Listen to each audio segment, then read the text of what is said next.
오늘 하나님 말씀은 요한복음 3장 16절에서 21절까지 말씀입니다. 요한복음 3장 16절에서 21절까지 말씀 한 절씩 교독하여 읽도록 하겠습니다. 하나님이 세상을 이처럼 사랑하사 독생자를 주셨으니 이는 그를 믿는 자마다 멸망하지 않고 영생을 얻게 하려 하심이라. 하나님이 그 아들을 세상에 보내신 것은 세상을 심판하려 하심이 아니요 그로 말미암아 세상이 구원을 받게 하려 하심이라. 그를 믿는 자는 심판을 받지 아니하는 것이요 믿지 아니하는 자는 하나님의 독생자의 이름을 믿지 아니하므로 벌써 심판을 받은 것이니라. 그 정죄는 이것이니 곧 빛이 세상에 왔으되 사람들이 자기 행위가 악함으로 빛보다 어둠을 더 사랑한 것이니라. 악을 행하는 자마다 빛을 미워하여 빛으로 오지 아니하나니 이는 그 행위가 드러날까 함이요 진리를 따르는 자는 빛으로 오나니 이는 그 행위가 하나님 안에서 행한 것임을 나타내려 함이라 하시니라. 아멘. 작년에 코로나가 계속 지속될 때에 사람들이 계속해서 찾았던 것이 있습니다. 계속해서 기대했던 것이 있습니다. 그것이 무엇이냐면 바로 백신입니다. 백신이 나오기만 하면, 그리고 백신을 접종하기만 하면 이제 우리가 코로나로부터 벗어나서 일상으로 돌아갈 수 있다라는 희망을 가졌습니다. 그런데 그 결과가 어떻습니까? 백신에 맞은 사람들도 코로나에 감염이 됩니다. 더 심각한 것은 백신을 부작용으로 인해서 아프거나 죽어가는 사람들도 있다는 사실입니다. 이처럼 사람들은 눈에 보이는 것들을 의지하려고 합니다. 단지 코로나의 문제뿐만 아니라 우리가 가진 재산이 우리를 지켜줄 수 있을 거다라고 생각을 하고 지금 나와 함께하는 사람들, 나를 좋아해주는 사람들, 나를 지지해주는 사람들이 영원토록 나와 함께할 거다라고 생각을 합니다. 그래서 사람들은 눈에 보이는 것들에 집중하고 그것으로 소망을 삼고 그것이 자신을 영원토록 지켜줄 수 있을 것이다. 그것이 나의 진정한 힘이고 그것이 나의 소망이다라고 생각을 합니다. 근데 여러분, 과연 우리 눈에 보이는 것들이 우리를 영원히 지켜줄 수 있을까요? 완전한 해답이 되고 있습니까? 우리 눈에 보이는 것들의 가지는 한계가 무엇이냐면 언젠가는 사라질 수 있다라는 겁니다. 또한 언젠가는 변할 수 있다라는 겁니다. 그렇게 믿어왔고 그렇게 사랑해왔던 사람들에게 우리가 배신을 당하기도 합니다. 그리고 우리가 정말 이것만 있으면 우리가 살 수 있겠다라고 생각했는데 그것이 한순간에 무너질 때가 있다라는 거죠. 그러면 우리는 이 땅을 살아가면서 무엇을 믿어야 할까요? 과연 여러분은 무엇을 믿으며 살아가고 있으십니까? 우리 인생에 있어서 가장 중요한 것이 무엇이냐면 올바른 믿음을 가지는 겁니다. 이 믿음이 왜 중요한가 하면 올바른 믿음을 가질 때에만 우리가 이 땅에서 잘 살 수 있을 뿐만 아니라 우리 죽음 이후에 그 삶까지도 영원히 보장되기 때문입니다. 이 땅에 태어나는 사람들은 언젠가는 죽게 됩니다. 그것이 하나님께서 세우신 법칙이고 주의 말씀이 우리에게 교훈하는 바입니다. 물론 하나님께서 죽음을 맛보지 않고 이 세상에서 데려가신 몇 명의 사람들은 있지만 일반적으로 모든 사람들은 역사 가운데 태어나서 죽음을 맞이하게 되죠. 그런데 죽을 때에 반드시 하나님께서 심판을 하시는데 그 심판의 기준이 무엇이냐? 딱 하나입니다. 다른 기준은 없습니다. 예수를 믿는 자들은 하나님 나라에 들어가는 것이고 예수를 믿지 않은 자들은 하나님 나라가 아닌 지옥에 들어가는 것이죠. 근데 사람들이 이 중요한 문제가 있음에도 불구하고 정말 이것이 너무나도 중요한 문제임에도 불구하고 별로 관심을 가지지 않더라라는 거죠. 이 땅에서 얼마나 잘 사느냐에만 관심을 가집니다. 내 죽음 이후의 삶이 어떠한가? 이 땅에서의 삶은 유한하고 우리 죽음 이후의 삶은 무한하고 영원한데 그 영원한 삶에 대한 관심보다는 내가 이 땅에서 어떻게 살 것인가? 내가 이 땅에서 얼마를 누릴 것인가? 라는 것에 훨씬 더 많은 에너지를 쏟고 있다라는 거죠. 왜 그럴까요? 그 이유가 무엇이냐면 하나님의 나라를 보지 못하고 있기 때문입니다. 영적인 눈과 귀가 가려진 사람들은 하나님의 나라가 보이지 않습니다. 하나님의 나라가 보이지 않으면 어디에 집중하고 어디에 목숨 거는 삶을 살 수밖에 없을까요? 이 땅에. 지금 내가 발붙이고 있는 이 세상에 우리가 모든 에너지를 쏟고 관심을 가지고 목숨을 걸 수밖에 없다라는 거죠. 근데 예수 믿는 사람들이 다른 게 뭐냐? 예수를 믿으면 변하는 게 뭐냐? 성령이 우리에게 임하게 될 때, 성령 하나님께서 우리 가운데 함께 하시게 될 때 하나님께서 우리에게 주시는 역사가 무엇이냐면 우리의 영적인 눈이 뜨여지고 우리의 영적인 귀가 열린다라는 것입니다. 우리의 영 안이 열릴 때 우리가 무엇을 바라보게 되냐면 하나님 나라를 바라보게 되고, 우리의 귀가 열리게 될 때 하나님의 말씀이 들려지고 하나님의 음성이 들려지고 하나님의 말씀이 깨달아지기 시작합니다. 그래서 하나님 나라가 보이는 자들은 어떤 삶을 삽니까? 성경 말씀 그대로 하늘의 보화를 쌓는 삶을 산다라는 거죠. 이 땅의 보화를 쌓고 이 땅에서 목숨 거는 게 아니라 지금 내가 가진 모든 것들을 하나님 나라의 보화로 쌓는 삶을 살아간다라는 거죠. 영적인 귀가 열려서 주의 음성이 들리고 주의 말씀이 깨달아지는 사람들은 이 땅을 살아가면서도 하나님이 기뻐하시는 삶을 살아가기 위하여 애를 쓰게 됩니다. 바라기는 이러한 은혜가 저와 여러분 가운데 임하게 되기를 주님의 이름으로 축복합니다. 요한은 우리에게 임하는 구원을 이렇게 설명해 줍니다. 요한복음 3장 16절에서 17절 말씀 함께 읽겠습니다. 시작. 하나님이 세상을 이처럼 사랑하사 독생자를 주셨으니 이는 그를 믿는 자마다 멸망하지 않고 영생을 얻게 하려 하심이라. 하나님이 그 아들을 세상에 보내신 것은 세상을 심판하려 하심이 아니요 그로 말미암아 세상이 구원을 받게 하려 하심이라. 아멘.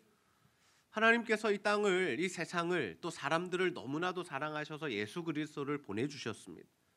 그리고 그 예수를 믿는 자마다 영생을 받고 멸망을 당하지 않고 또 구원을 얻는다라고 분명하게 약속해 주셨죠. 그러면 우리가 믿는 그 대상인 예수 그리스도는 어떤 분이실까요? 예수 그리스도는 어떤 분이십니까? 이 세상을 창조하신 삼위일체 하나님이십니다. 요한이 우리에게 소개하는 그 예수님은 말씀이신 예수님이신데 태초부터 계셨고 하나님과 함께 계셨고 하나님이시다라고 우리에게 분명히 정의하고 있습니다. 그 예수 그리스도께서 이 땅에 사람의 모양으로 오신 겁니다.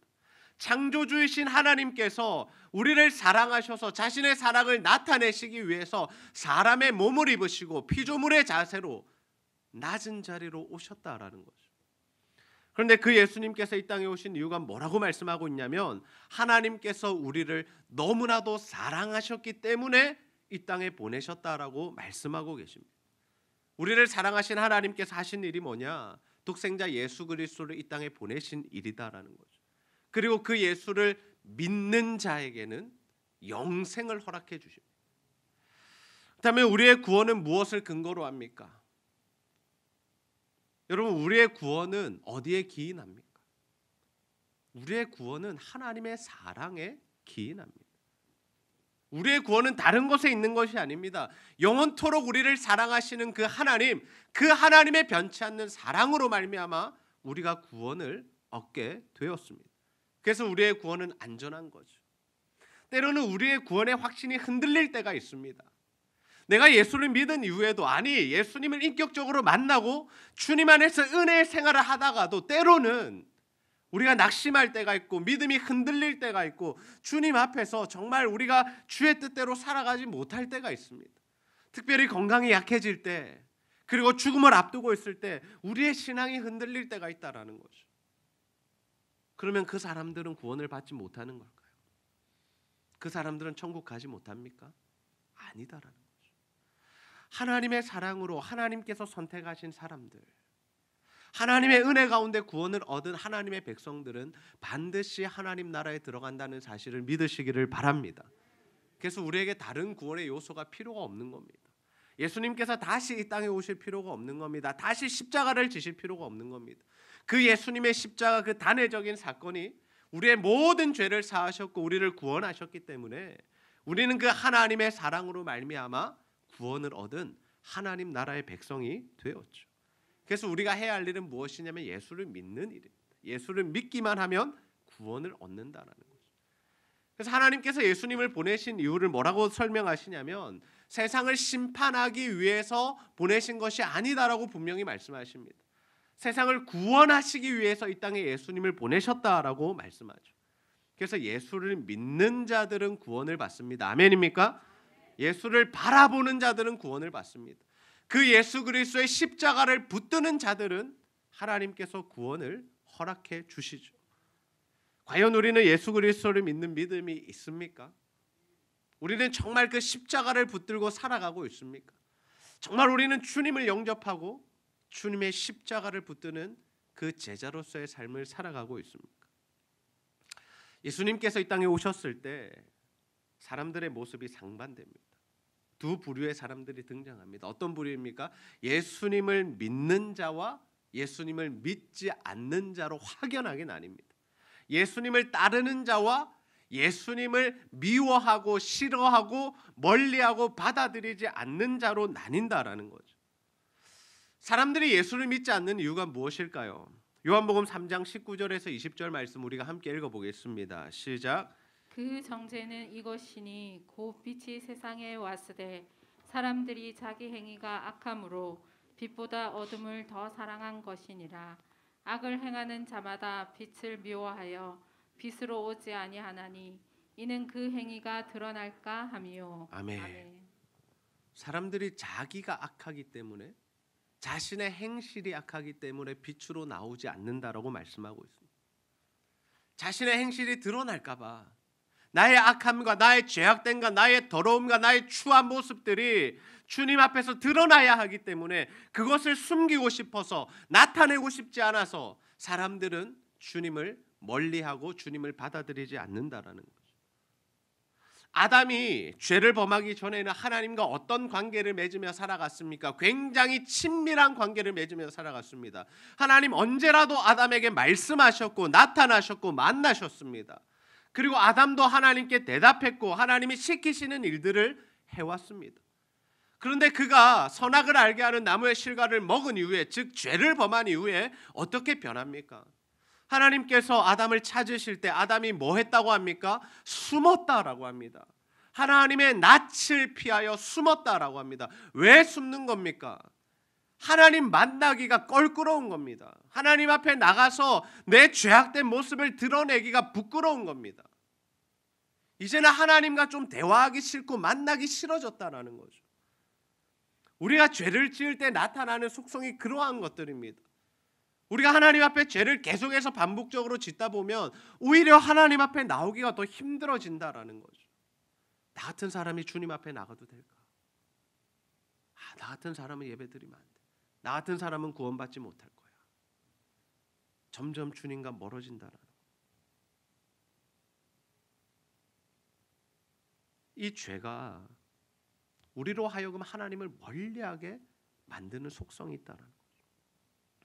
예수님께서는 죄인들을 위하여 십자가를 지고 죽으셨는데 그것을 받아들이지 않는다라는 거죠.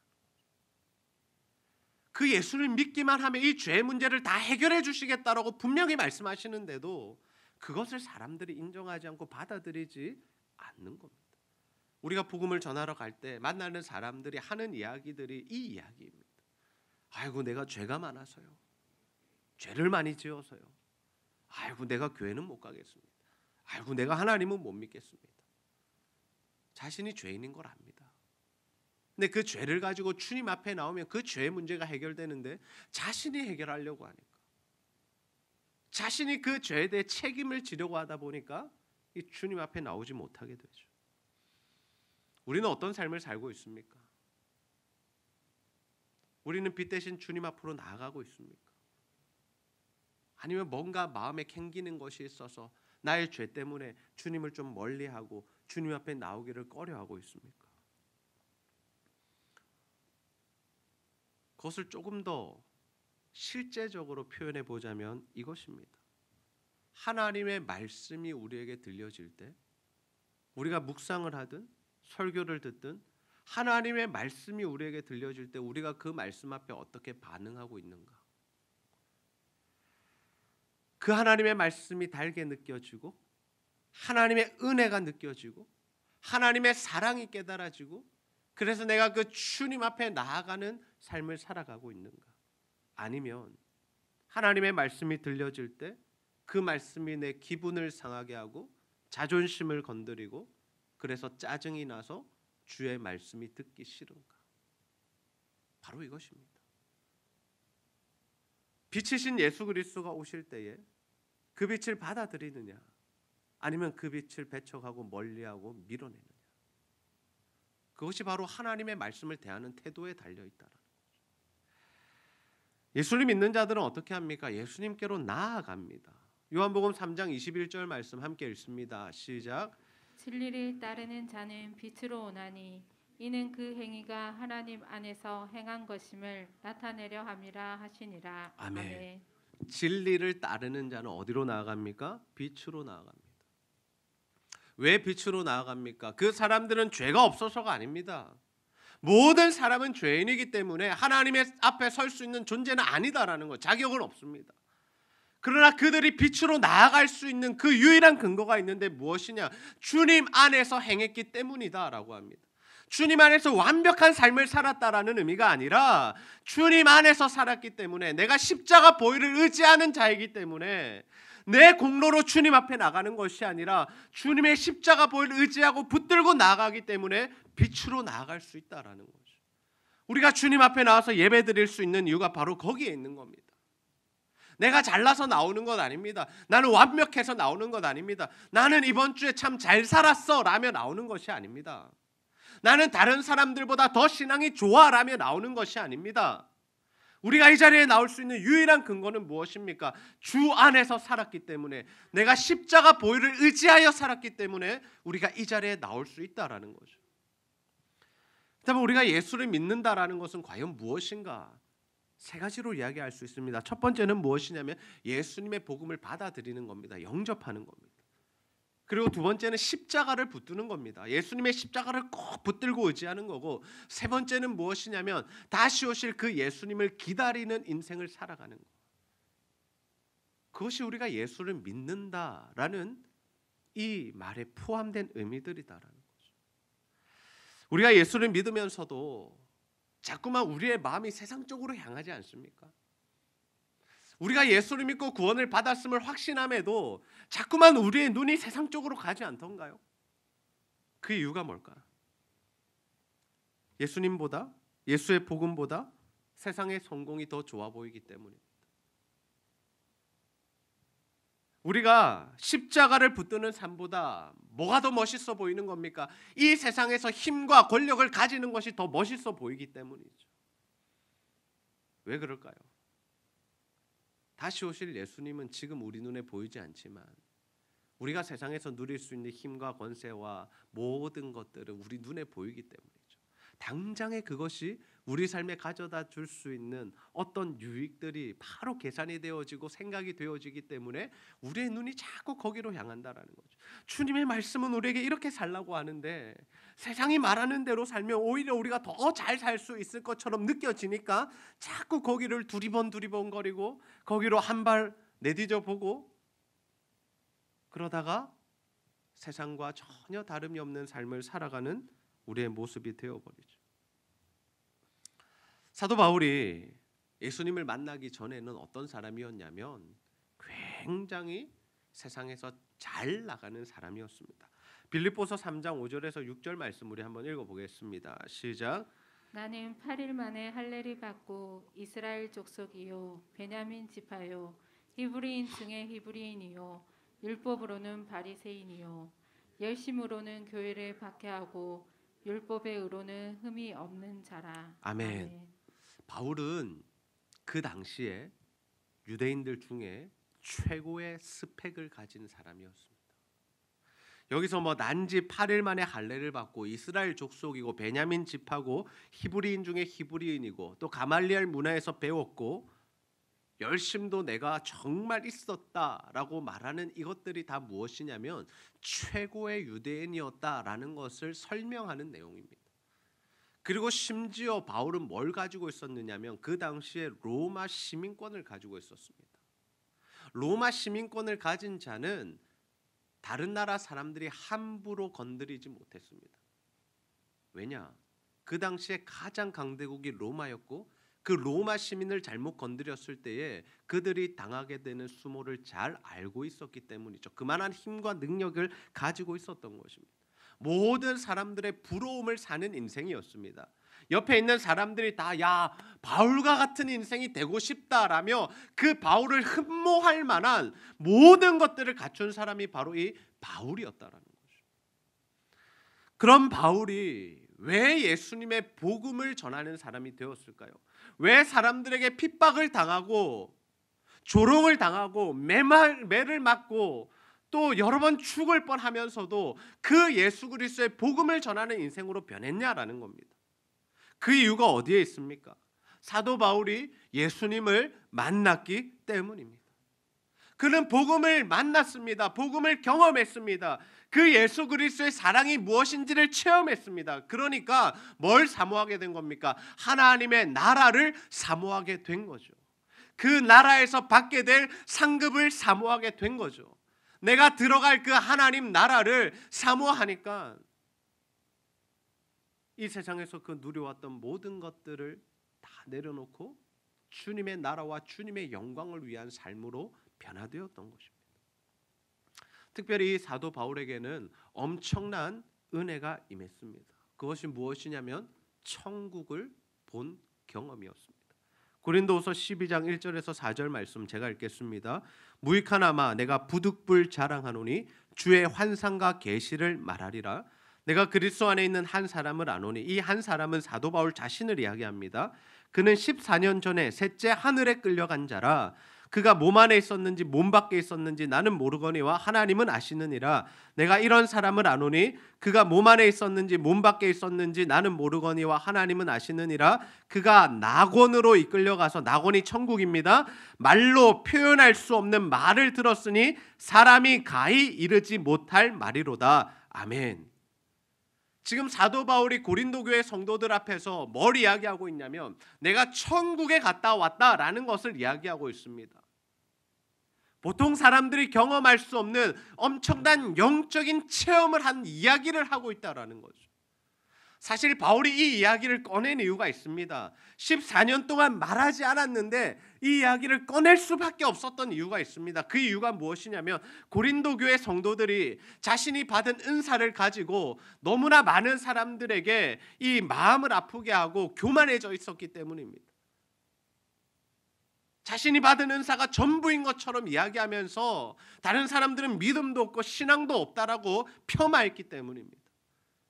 근데 그것을 누구에게까지 한 겁니까? 사도 바울에게까지 한 것입니다. 사도 바울 저 사람 은사도 없어. 아무것도 몰라. 저 사람 우리보다 신앙이 별로야. 그러면서 교회에 물을 흐리고 있었다는 거죠. 그래서 어쩔 수 없이 사도 바울이 이 이야기를 하는 겁니다. 내가 천국에 다녀왔다. 14년 전에. 하나님께서 엄청난 경험을 나에게 주셨다. 근데 내가 이 이야기를 하지 않는 이유가 뭐냐면 은사를 받는다는 것, 영적인 체험을 한다는 것은 자랑할 것이 아니기 때문에 내가 이 말을 하지 않았던 것이다라고 이 이야기를 지금 꺼내고 있다라는 거죠. 근데 그런 맥락을 떠나서 오늘 설교의 맥락 가운데 사도 바울이 자신이 가졌던 모든 스펙과 힘과 권세와 능력을 다 포기하고 조건들을 내려놓고 버릴 수 있었던 이유가 뭐냐? 바로 여기에 있다라는 거죠. 주님을 만난 경험과 더불어서 그 주님이 계시는 하나님 나라를 보았기 때문에, 그냥 엄청나게 영적인 신비한 체험을 해서가 아니라 나를 구원하신 주님, 그 주님을 만났고 그 주님이 계시는 하나님 나라, 그리고 내가 장차 들어가야 그 하나님 나라를 사도 바울이 보았기 때문에 뭐가 시시해져 버린 겁니까? 이 땅의 모든 조건들이 시시해져 버린 거죠. 내 미래에 갈 그 하나님 나라가 어마어마하다는 사실을 보았기 때문에 지금 내가 가진 그 유대인이라는 것, 가말리엘 문화에서 배웠다라는 것, 열심히 있었다라는 것, 로마 시민권을 가졌다라는 것, 이 모든 것이 뭐처럼 여겨지는 겁니까? 배설물처럼 여겨지는 겁니다. 아무것도 아니게 된 거죠. 사람들은 부러워하지만 바울에게 있어서 그 조건들은 이제는 아무것도 아닌 게 되어버린 겁니다. 우리가 실제적으로 굉장히 좋은 것을 보고 나면요, 다른 것들은 좀 눈에 들어오지 않는 경향들이 있습니다. 우리가 부동산에서 보여주는 이 100평짜리 굉장히 좋은 집을 보고 왔다라고 한번 생각해 봅시다. 모든 것들이 갖추어져 있고 창문을 쫙 열면 앞에 바다가 쫙 보이고 방마다 화려한 엄청난 인테리어가 되어 있는 그 집을 보고 와서 그 다음으로 작은 아파트를 하나 본다면 그 아파트가 눈에 들어올까요? 눈에 들어오지 않습니다. 잠을 잘 때도 계속 그 100평짜리 아파트가 눈에 아른아른 거리는 겁니다. 내가 거기서 살아야 되는데, 거기서 살아야 되는데, 거기서 살아야 되는데. 굉장히 비싼 외제차를 타는 사람들은 다른 차를 타면 불편해서 타지 못하죠. 해외여행을 가서 굉장히 좋은 경관들, 자연을 보고 온 사람들은 뭐 작은 폭포나 뭐 바다나 산들이 그렇게 아름다워 보이지 않는 겁니다. 무엇 때문에 그렇습니까? 굉장히 좋은 것을 보았기 때문이죠. 저는 우리 제자들교회 성도님들 모두가 정말 영안이 열려서 하나님 나라를 바라보고 우리가 들어갈 그 주님과 영원토록 살아갈 그 하나님 나라를 봄으로 말미암아 이 세상의 것들에 연연하지 않고 정말 하나님 나라를 소망하는 삶을 살아가게 되시기를 주님의 이름으로 축복합니다. 하나님 말씀을 통해 예수 그리스도를 만나십시오. 그 복음의 가치를 다시 한번 깨달으십시오. 그러면 세상에 부러울 것이 없어집니다. 세상의 조건과 자격들이 아무런 내 마음을 흔들지 못하는 조건이 되어버린다는, 다시 말해서 세상에 미련을 두지 않게 되는 거죠. 그래서 이러한 믿음을 가진 자들이 어떤 삶을 사는 거냐면 초월적인 인생을 사는 거예요. 히브리서 11장에 나타났던 그 믿음의 사람들의 삶, 초월하는 삶. 사람들이 때려도 감옥에 잡아넣어도 핍박을 해도 아무렇지가 않은 겁니다. 왜요? 내가 들어갈 하나님 나라가 있기 때문에. 그래서 그 사람들은 어디에나 하나님 나라로 생각하고 살아갑니다. 그리고 예수님의 말씀 한 구절 한 구절이 어떻게 들립니까? 나를 향한 사랑의 음성으로 들리게 되는 거죠. 더 나아가서 그 주님이 계시는 하나님 나라가 내가 살아갈 그 나라이기 때문에 그 나라를 소망하는 삶을 살아가게 되는 겁니다. 바라기는 우리 모두가 다른 것이 아니라 정말 예수를 믿어서, 예수 그리스도를 믿어서 구원을 얻는 자들이 다 되시기를 소원합니다. 복음이신 예수 그리스도를 만나서 정말 주 예수보다 더 귀한 것은 없다는 그 믿음의 고백을 하나님 앞에 드리면서 이 세상에 미련을 두지 말고 정말 하나님 나라를 소망하는 삶을 살아가는 저와 여러분 다 되시기를 주님의 이름으로 축복합니다.